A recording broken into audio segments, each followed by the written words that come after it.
তেল আবিবে ঝাঁকে ঝাঁকে রকেট ছুড়ল হামাস। ক্রিমিয়ায় রাশিয়ার তেল ডিপোতে ইউক্রেনের হামলা। নির্বাচনে ট্রাম্পকে সমর্থন নেতানিয়াহুর।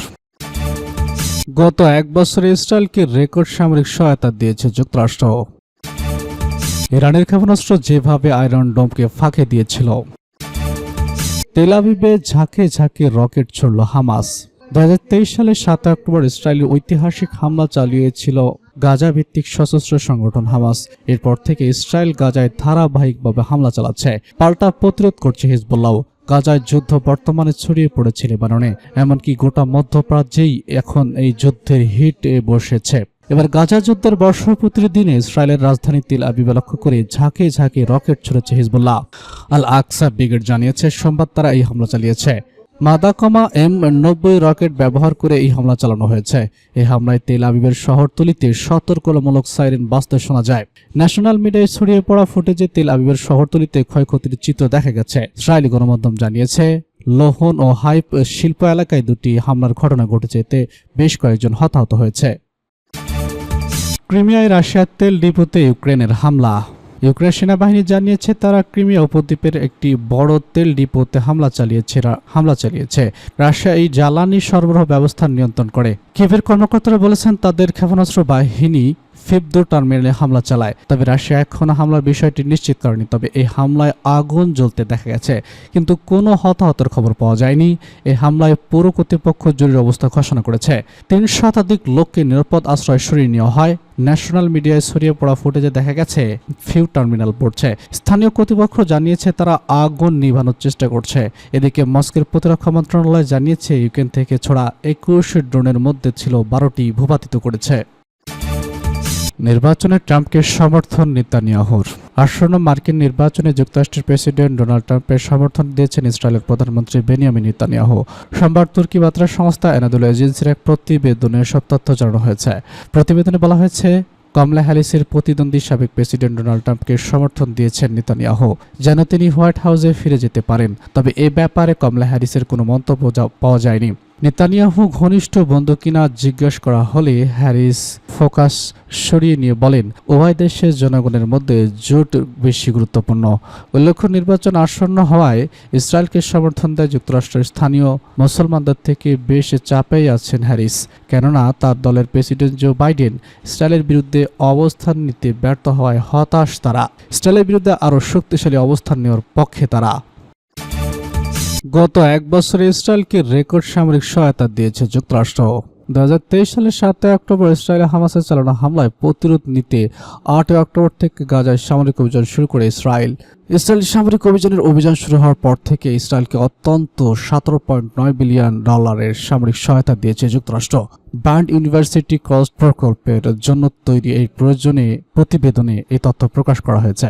ইসরায়েলে হামাসের হামলায় বর্ষপূর্তিতে প্রতিবেদনটি প্রকাশ করেছে ব্যান্ড বিশ্ববিদ্যালয়। প্রতিবেদনে গত বছরের 7 অক্টোবর থেকে গত 30 সেপ্টেম্বর পর্যন্ত সহায়তার হিসাব দেওয়া হয়েছে। এতে বলা হয় ইসরায়েলের আয়রন ডোম ও ডেভিস্ট সিং ক্ষেপণাস্ত্র প্রতিরক্ষা ব্যবস্থা আবারও করার কাজে এবং বন্দুক ও জোট জ্বালানির জন্য নগদ অর্থ খরচ করার লক্ষ্যে মোট সামরিক সহায়তার $80 বিলিয়ন ব্যয় করেছে। এর মধ্যে আয়রন ডোম ডেভিড সিং ক্ষেপণাস্ত্র প্রতিরক্ষা ব্যবস্থাকে সমৃদ্ধ করতে $400 কোটি খরচ করা হয়েছে।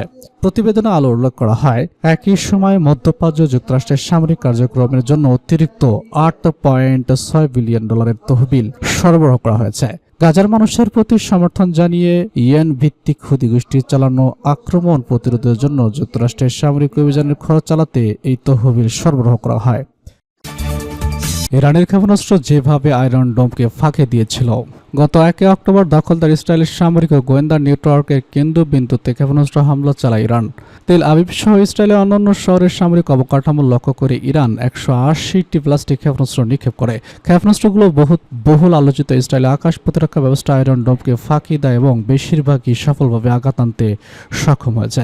ইরানের এই হামলাকে মধ্যপ্রাচ্যের যুদ্ধের কৌশল ও নিয়ম কানুনে বড় ধরনের পরিবর্তন বলে অভিহিত করেছেন। নেডাক স্টেডিয়ন বলেছেন আয়রন ডোম প্রতিরক্ষা ব্যবস্থা ভেদে ইরানের জন্য সবথেকে বড় সাফল্য হিসেবে তিনি দেখছেন। সাম্প্রতিক গণমাধ্যমের এই সম্পর্কে এই লেখা একটি নিবন্ধ প্রকাশিত হয় যার শিরোনাম কিভাবে ইরানের ক্ষেপণাস্ত্র হামলায় দখলদার ইসরায়েলের সামরিক ঘাঁটিগুলো ধ্বংস হলো ও তেল আবিবের আকাশ প্রতিরক্ষা ব্যবস্থা সম্পূর্ণভাবে অকার্যকর হয়ে গেল।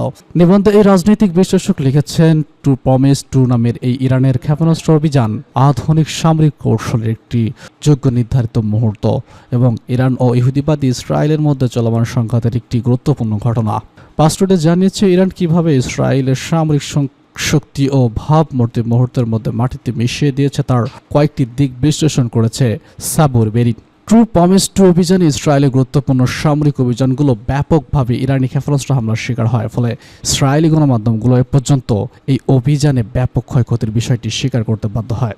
ইহুদিবাদী দৈনিক আল মায়াদিন জানিয়েছেন, ইসরায়েলি স্থাপনা ক্ষতিগ্রস্ত হয়েছে, যেগুলোর মধ্যে ছিল নেঘেব মরুভূমি অবস্থিত নেভাচিম বিমান ঘাঁটি ও রাজধানী তেল আবিবের নিকটবর্তী তেল নভু ও হাত জেরিম বিমান ঘাঁটি।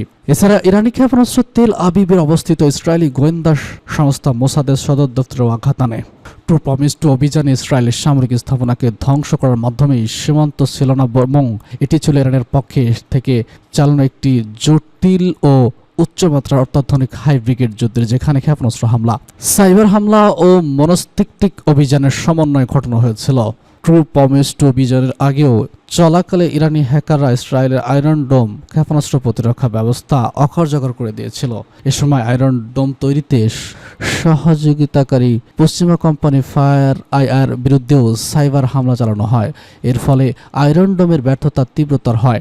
ইসরায়েলের আকাশ প্রতিরক্ষা ব্যবস্থাকে এভাবে অকার্যকর করে দেওয়ার ফলেই 90% ইরানি ক্ষেপণাস্ত্র কাঙ্ক্ষিত লক্ষ্যবস্তুতে আঘাত করতে পেরেছে। ইসরায়েলি ক্ষেপণাস্ত্র হামলা শেষ হওয়ার আগেই ইরানি হ্যাকাররা ইসরায়েলি নাগরিকদের টেলিফোনে SMS পাঠানোর সিস্টেম অনুপ্রবেশ করতে সক্ষম হন। তারা ইসরায়েলিদের মোবাইল ফোনে এমন SMS প্রেজেন্ট করতে সক্ষম হন যাতে লেখা ছিল ইরানি ক্ষেপণাস্ত্র হামলা শেষ হয়ে গেছে। এর ফলে তারা হামলা শেষ হওয়ার আগেই তাদের ভূগর্ভ আশ্রয় কেন্দ্র থেকে বেরিয়ে আসে। মনস্তাত্ত্বিক যুদ্ধের এই কৌশল গ্রহণের ফলে ক্ষেপণাস্ত্র হামলা অন্তর্বর্তী পরিস্থিতির নিয়ন্ত্রণে আনতে ইহুদিবাদী নিরাপত্তা বাহিনীকে বেশ বেগ পেতে হয়েছে। ইরান যখন তেল আবিবের আশপাশে ক্ষেপণাস্ত্র হামলা চালায়, তখন ফিলিস্তিনের ইসলামী প্রতিরোধ আন্দোলন হামাস তেল আবিবের একটি রেল স্টেশনে অভিযান চালায়। প্রতিরোধ যোদ্ধাদের মধ্যে যে উচ্চমাত্রা যোগাযোগ ও কৌশল প্রণয়নের মেকানিজম রয়েছে তা এই ঘটনার প্রমাণিত হয়েছে। এতে বোঝা গেছে অত্যাধুনিক যুদ্ধ এখন আর একটি সীমাবদ্ধ নেই, বরং বিমান ও স্থল বাহিনীর পাশাপাশি ইলেকট্রিক টিমের সম্মিলিত চেষ্টায় কৌশলগত লক্ষ্যবস্তুগুলো হাসিলের লক্ষ্যে এই যুদ্ধ পরিচালিত হয়।